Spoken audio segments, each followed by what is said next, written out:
খেলাপিদের সম্পদ বাজেয়াপ্ত করে ব্যাংকের ক্ষতি সমন্বয় করা হবে জানালেন গভর্নর। সংকট কাটাতে হচ্ছে 3 টাস্ক ফোর্স। কাল খুলছে সব পোশাক কারখানা জানালো বিজিএমইএ। শ্রমিক অসন্তোষে উস্কানিদাতাদের বিরুদ্ধে ব্যবস্থার হুঁশিয়ারি উপদেষ্টার।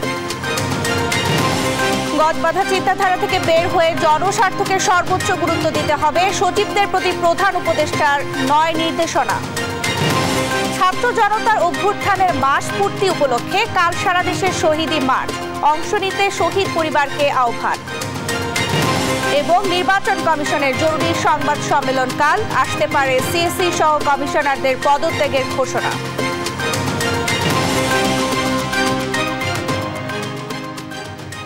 সংবাদ সন্ধ্যায় দেখছিলেন একেএস টিএমটি বার সংবাদ শিরোনাম, সঙ্গে আছি আমি শারমিন নাসি। এবারে থাকছে বিস্তারিত। পর্যায়ক্রমে ঋণ খেলাপিদের সম্পদ জব্দ করে সংশ্লিষ্ট ব্যাংকের ক্ষতি পুষিয়ে নেওয়া হবে বলে জানিয়েছেন বাংলাদেশ ব্যাংকের governor doctor Ahsan H Mansur. বিকেলে বাংলাদেশ ব্যাংকে ব্যাংকার্স অ্যাসোসিয়েশনের সঙ্গে বৈঠক শেষে কথা বলেন তিনি। এ সময় বিদেশে পাচার হওয়া অর্থ ফেরত আনতে সরকার কাজ শুরু করেছে বলেও জানান তিনি। বলেন, দেশ থেকে লুট করে নেওয়া এসব সম্পদ রয়েছে প্রধানত ব্রিটেন, দুবাই, সিঙ্গাপুর ও যুক্তরাষ্ট্রে। দেশে ব্যাংকিং কার্যক্রম স্বাভাবিকভাবে চলবে জানিয়ে গভর্নর বলেন, ব্যাংকগুলোতে কোনো সমস্যা নেই। শিগগিরই 7 থেকে 8টি ব্যাংকে চলমান অস্থিরতা কেটে যাবে বলেও আশ্বস্ত করেন তিনি। যারা বড় বড় ডিফল্টার্স আছেন তাদেরকে চিহ্নিত করে আমরা খুব দ্রুত বাংলাদেশের ভিতরে তাদের যেসব অ্যাসেট আছে সেগুলোকে উদ্ধার করার চেষ্টা করব। বিদেশে যেগুলো অর্থ তারা পাচার করেছে সেগুলোকে আনার জন্য আমরা আইনগত এবং ইন্টারন্যাশনাল এফোর্ট আমরা নেব। বাংলাদেশের ব্যাংকিং খাত ওভারঅল সেখানে কোনো সমস্যা নাই। মোটামুটি ভাবে ব্যাংকিং খাত সচ্ছল। এক ব্যাংকের টাকা আরেক ব্যাংকে গিয়েছে, হয়তো ডিপোজিটররা কনফিডেন্স ফিল করছেন না এই 7-8টা ব্যাংক নিয়ে, কিন্তু অন্য ব্যাংকগুলো কিন্তু সবই সচ্ছল এবং তারা তাদের দৈনন্দিন কাজ ঠিক মতোই করতে পারছে। কোনো প্যানিক সৃষ্টি না হয়, কোনো ব্যাংক থেকে যেন টাকা মানে উঠানোর জন্য লাইন করে দাঁড়িয়ে বা বিশৃঙ্খলা সৃষ্টি করে না করে অল্প অল্প করে টাকা তুললে পরে স্বাভাবিকভাবে তাদের ব্যাংকিং কার্যক্রম যদি বজায় রাখে তাহলে এটা হতে হবে। সালমান এফ রহমানকে সরিয়ে আইএফআইসি ব্যাংকের নতুন পর্ষদ গঠন করে দিয়েছে বাংলাদেশ ব্যাংক। ন্যাশনাল ব্যাংকের সাবেক এমডি মেহমুদ হোসেনের নেতৃত্বে 6 সদস্যের পর্ষদ গঠন করা হয়েছে। বুধবার এই নতুন পর্ষদ গঠন করা হয়। পর্ষদের অন্য সদস্যরা হলেন ন্যাশনাল ব্যাংকের সাবেক নির্বাহী পরিচালক এবদাতুল ইসলাম, ব্র্যাক বিশ্ববিদ্যালয়ের অর্থনীতি বিভাগের অধ্যাপক সাজ্জাদ জহির, চার্টার্ড অ্যাকাউন্টেন্ট কাজী মোহাম্মদ মাহবুব কাশেম, অর্থ মন্ত্রণালয়ের অর্থ বিভাগের অতিরিক্ত সচিব মোহাম্মদ গোলাম মোস্তফা ও অর্থ মন্ত্রণালয়ের অর্থ বিভাগের যুগ্ম সচিব মোহাম্মদ মঞ্জুরুল হক। এর আগে বেশ কয়েকটি ব্যাংকের পরিচালনা পর্ষদ পুনর্গঠন করে বাংলাদেশ ব্যাংক। আইনশৃঙ্খলা বাহিনীর সহযোগিতায় বৃহস্পতিবার থেকে পুরোদমে সব পোশাক কারখানা চলবে বলে জানিয়েছেন বিজিএমইএ সভাপতি খন্দকার রফিকুল ইসলাম। বুধবার রাজধানীর উত্তরায় বিজিএমইএ ভবনে জরুরি বৈঠক শেষে সংবাদ সম্মেলনে কথা জানান তিনি। দেশের স্বার্থে পোশাক খাতের চলমান অস্থিরতা বন্ধে সরকারের সহযোগিতা চেয়েছে তৈরি পোশাক খাতের উদ্যোক্তারা। বিজিএমইএ জানায়, আইনশৃঙ্খলা বাহিনীর মধ্যে এখনো সমন্বয় না থাকায় বহিরাগতরা এর সুযোগ নিয়ে কারখানাগুলোয় অস্থিরতা তৈরি করছে। বিশেষ করে জুট ব্যবসার নিয়ন্ত্রণ নিয়ে নতুন নতুন পক্ষ বিবাদে জড়িয়ে পড়েছে, যার প্রভাব পড়েছে শিল্পে। কারখানায় নারী শ্রমিকের কম নিয়োগের বিষয়টিও সত্য না বলে দাবি করেন বিজিএমইএ সভাপতি। আর বহিরাগত যেটা সেটা অ্যাকচুয়ালি আইন শৃঙ্খলা রক্ষাকারী বাহিনীর দায়িত্ব। আমরা তাদেরকে আমাদের লজিস্টিক সাপোর্ট দিতে পারি, আমরা তাদেরকে স্টিল ফটোগ্রাফি দিতে পারি, আমাদের প্রত্যেকটা ফ্যাক্টরিতে ভিডিও ক্যামেরা আছে, স্ট্রিটে ক্যামেরা আছে, এই সাপোর্ট গুলো দিতে পারি আমরা তাদেরকে। এটা আইডেন্টিফাই করার দায়িত্ব তাদের। আমরা তো ফ্যাক্টরি বন্ধ রাখলে তার কোনো সমস্যার সমাধান না। আমরা চেষ্টা করব ফ্যাক্টরি খোলা রেখেই সমস্যার সমাধান করতে। পোশাক শিল্পে উস্কানিদাতাদের বিরুদ্ধে অভিযানে নামছে আইনশৃঙ্খলা বাহিনী। বুধবার স্বরাষ্ট্র মন্ত্রণালয়ে এক জরুরি বৈঠক শেষে এসব কথা বলেন উপদেষ্টারা। পুলিশের ভাবমূর্তি ফেরাতে সময় দিতে হবে বলেও জানান তারা। আর আইজিপি বলেন, দুর্নীতিবাজদের বিরুদ্ধেও চলবে অভিযান। তৌফিক মাহমুদ মুন্নার রিপোর্ট। নানা দাবিতে কয়েকদিন ধরে বিক্ষোভ করছেন বিভিন্ন পোশাক কারখানার শ্রমিকেরা। মালিক পক্ষ তাদের কিছু দাবি মেনে নিলেও থামেনি আন্দোলন। এতে বন্ধ করে দেওয়া হচ্ছে কারখানা। শ্রমিক আন্দোলন ঘিরে উদ্ভূত পরিস্থিতি নিয়ে স্বরাষ্ট্র মন্ত্রণালয়ে জরুরি বৈঠকে বসেন উপদেষ্টারা। এতে সার্বিক পরিস্থিতি পর্যালোচনা করেন তারা। বৈঠক শেষে উপদেষ্টারা বলেন, শ্রমিক নয়, বিশৃঙ্খলা করছে বহিরাগতরা, জড়িত কাউকে ছাড় দেওয়া হবে না। আমরা খবর পাচ্ছি যে প্রকৃত শ্রমিক যারা, তারা কেউ নিজের বাড়ি পড়াবে, এখানে তার জীবিকা। এটা তারাই বলছে যে স্যার বহিরাগতরা এসে করছে, তাদেরকে আপনারা বাধা দেন, আপনারা যখন বাধা দেবেন আমরা আপনাদের সঙ্গে আছি। কিন্তু এমনভাবে তারা মিশে আছে যে তাদেরকে সেগ্রিগেট করাটা একটু ডিফিকাল্ট হয়ে যাচ্ছে। কিন্তু যেহেতু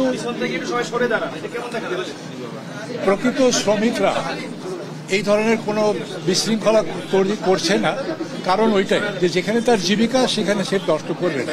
এখানে স্থানীয়ভাবে আওয়ামী লীগও আছে কিছু জায়গায়, এবং কিছু বিএনপির স্থানীয় নেতৃবৃন্দেরও আমরা সংশ্লিষ্টতা পেয়েছি। বিএনপির কেন্দ্রীয় নেতৃবৃন্দের সাথে আমাদের এই বিষয়ে কথা হচ্ছে, যাতে তারা তাদেরকে নিবৃত্ত রাখেন। এবং স্থানীয়ভাবে আওয়ামী লীগের অনেকে থাকে না যে স্থানীয় প্রভাবশালী হিসেবে জুট ব্যবসার সাথে জড়িত, এখনো রয়ে গেছে। তাদের বিরুদ্ধে আমরা কঠোর অবস্থানে যাব, এবং অলরেডি আমাদের কাছে যে ইনফরমেশন আছে স্বরাষ্ট্র মন্ত্রণালয়ের কাছে, সেই ইনফরমেশনের ভিত্তিতে তাদেরকে অ্যারেস্ট করা হবে। এবং যেই জনদুর্ভোগ সেখানে তৈরি হয়েছে, সেই জনদুর্ভোগ আপনারা জানেন, এটা হচ্ছে আমাদের আইনেই আছে, জনদুর্ভোগ সৃষ্টি করলে সেটার জন্য পুলিশ ক্যান টেক অ্যাকশন। মঙ্গলবার রাত 12টা থেকে শুরু হওয়া যৌথ অভিযানে পুলিশের ইমেজ ফিরিয়ে আনা নিয়ে কথা বলেন স্বরাষ্ট্র উপদেষ্টা ও পুলিশ প্রধান। জানান, অভিযানে ভালো ফল পাওয়া যাচ্ছে। পুলিশের ইমেজ আস্তে আস্তে কিন্তু উন্নত হচ্ছে। মানে এটা আমার কাছে এরকম কোনো কিছু নাই যে আমি একদিনে সব উন্নতি করে ফেলবো। এটা আস্তে আস্তে হবে, যেহেতু তাদের আপনি যেটা আইডেন্টিফাই করছেন কারেক্ট, বাট আমি তো একদিনে এটা কিছু পারবো না, আপনারা আমাকে সময় দিতে হবে। আস্তে আস্তে আমি এটা ব্যবস্থা নিচ্ছি। আমরা অ্যাকশন কিন্তু চলমান, এটা আছে। আপনি দেখেছেন যে আমাদের বাহিনীর দুজন এক্স প্রধান, তারাও কিন্তু অ্যারেস্ট হয়েছে। তো যারা মামলার আসামি, যারা বিভিন্নভাবে বিভিন্ন রকম কার্যকলাপের সাথে জড়িত ছিল, যারা এই দুর্নীতি থেকে আরম্ভ করে অন্যায় অনিয়ম, সবাই কিন্তু আইনের আওতায় আসবে। সব জায়গায় আমার আইনি কার্যক্রম চলমান আছে। আর ইতিমধ্যে আমরা প্রতিটি জায়গায়, যেসব জায়গায় আমাদের কার্যক্রম একটু স্থিমিত ছিল মাঝখানে, সেই কার্যক্রম চলমান করার জন্য, এটাকে যেন আরও এনফোর্স করা যায়, সেই কারণে আমরা কিন্তু ব্যাপক আকারে বদলি করেছি। পুলিশের মৃত্যুর ঘটনা তদন্ত করে মামলা হবে বলে জানান আইজিপি। তৌফিক মাহমুদ মুন্না, দেশ টিভি, ঢাকা। শ্রমিকদের কিছু দাবি ন্যায্য হলেও শিল্প কারখানায় অস্থিরতা তৈরির চেষ্টা রাজনৈতিক ও দেশি বিদেশি ষড়যন্ত্রের অংশ বলে দাবি করেছেন বিএনপি স্থায়ী কমিটির সদস্য নজরুল ইসলাম খান। আর সুযোগ সন্ধানীরা যাতে বিশৃঙ্খলা করতে না পারে, সেজন্য সবাইকে সচেতন থাকার আহ্বান জানান স্থায়ী কমিটির আরেক সদস্য ডাক্তার জাহিদ হোসেন। সাইফুল রিপনের প্রতিবেদন।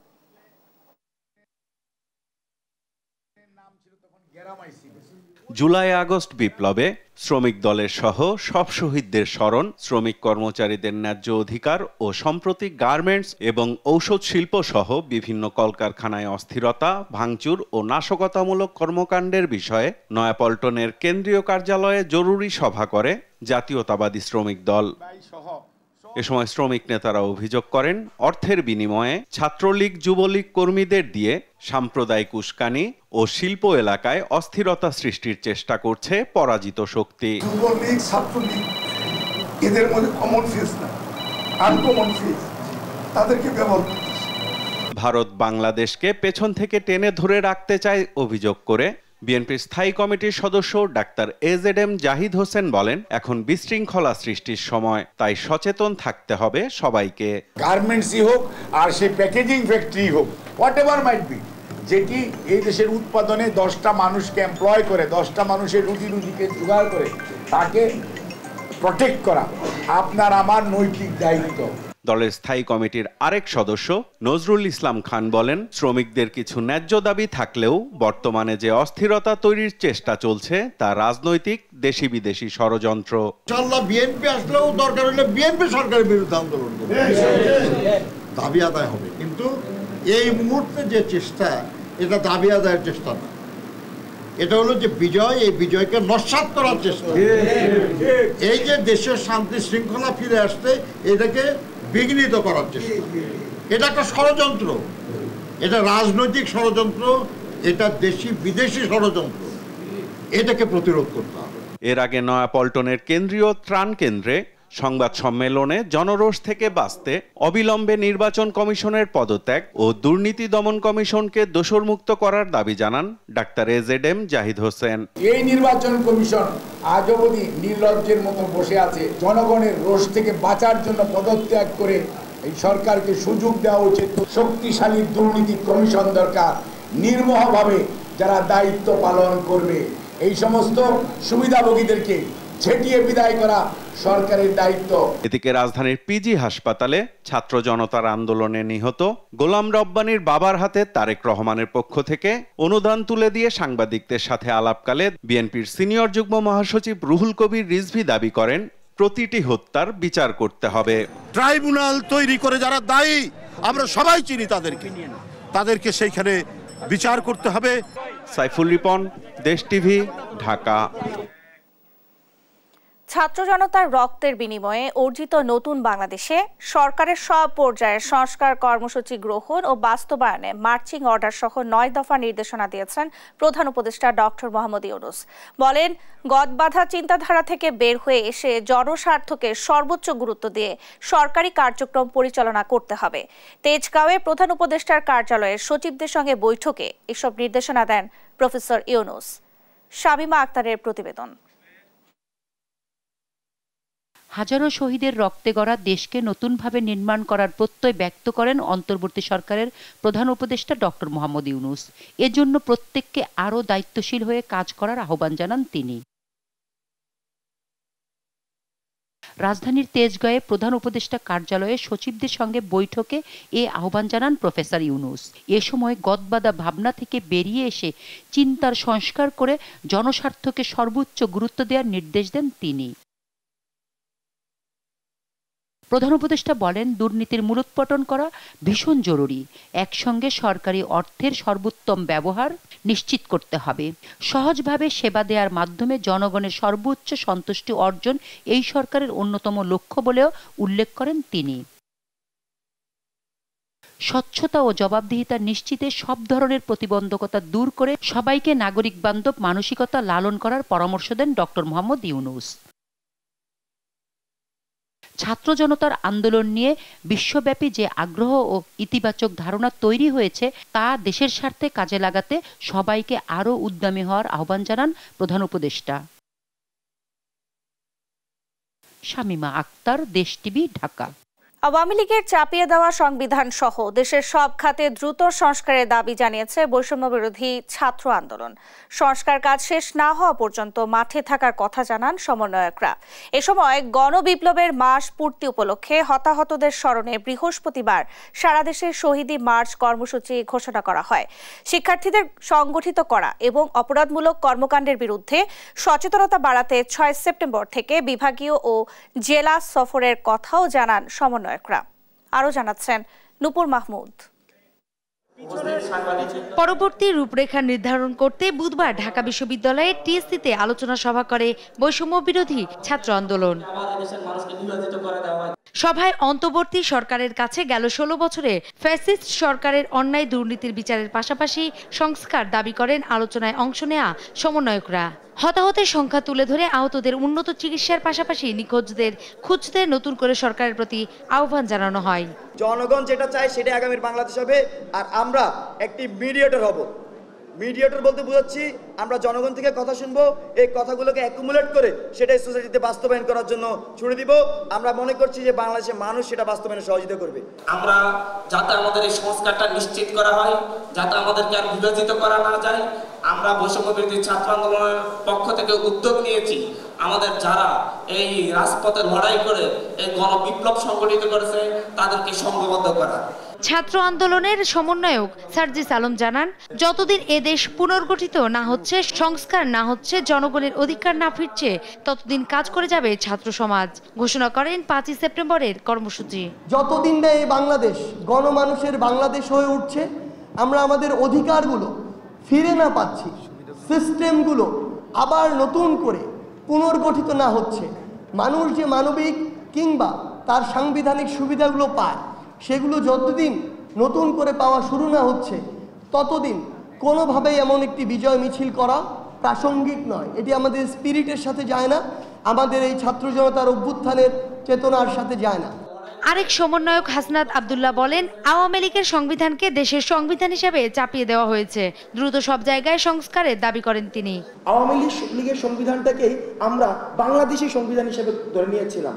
অর্থাৎ দেখেন, একটা দলের সংবিধানকে যখন একটা দেশের সংবিধান হিসেবে চাপিয়ে দিতে চায়, সেই জায়গাতে হচ্ছে ফেসিবাদের প্রথম বীজটা বপন করে দেওয়া হয়।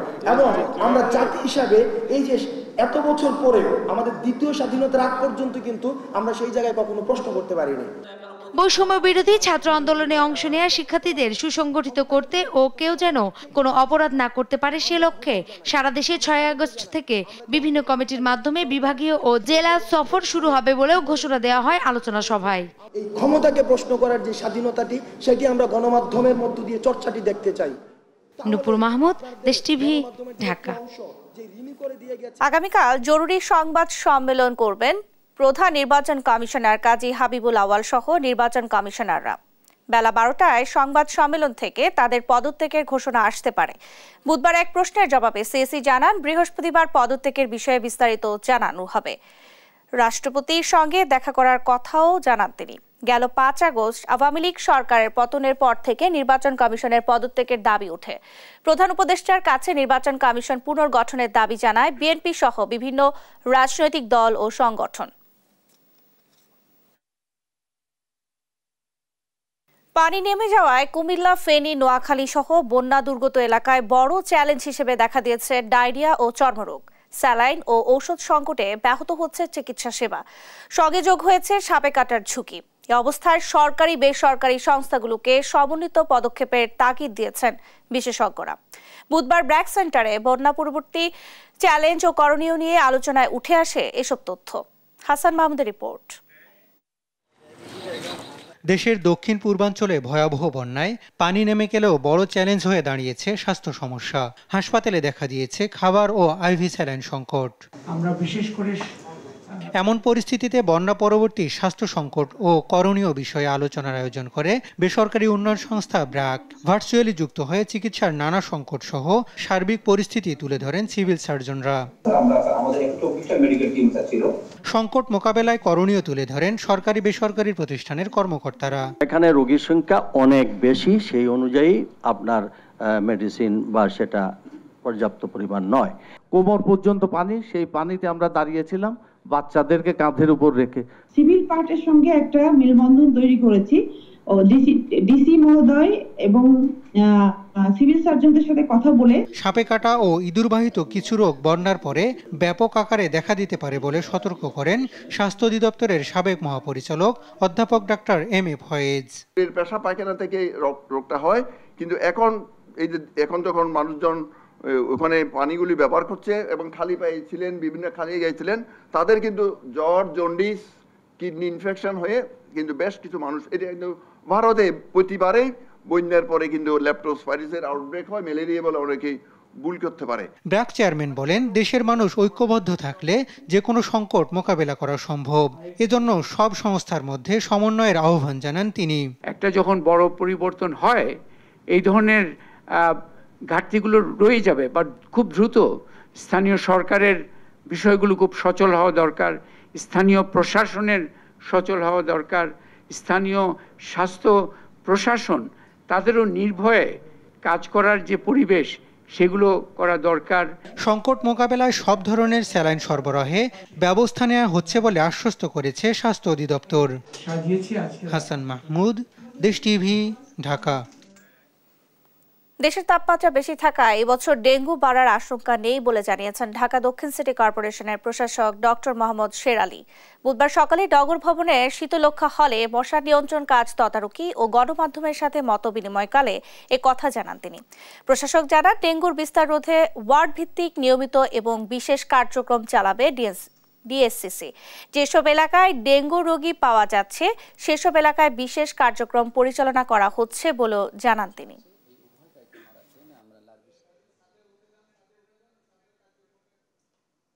আমরা মশার লার্ভা এবং যে মশাটা জীবন্ত আছে, উড়ন্ত মশা আছে, এই উভয়টাকে মারার জন্য আমরা লার্ভিসাইড এবং অ্যাডাল্টিসাইড নিয়মিত আমরা স্প্রে করছি। দক্ষিণ সিটি কর্পোরেশনের আওতায় বিভিন্ন হাসপাতালে ভর্তি হয়ে থাকে এই রোগীগুলোর তালিকা আমরা স্বাস্থ্য অধিদপ্তর থেকে সংগ্রহ করি, তাদের কাছ থেকে আমরা পেয়ে থাকি এবং সেখানে মশার প্রজনন এরিয়ায় এবং যদি মশা জীবন্ত মশাও থেকে থাকে কোনো জায়গায়, লার্ভা যদি থেকে থাকে, সেখানে আমরা যে কোনোভাবে সেগুলোকে মেরে ফেলার আমরা উদ্যোগ গ্রহণ করেছি। সেগুলো আপনারা লাইভে দেখছেন। এটা আমাদের হচ্ছে অতিরিক্ত কার্যক্রম।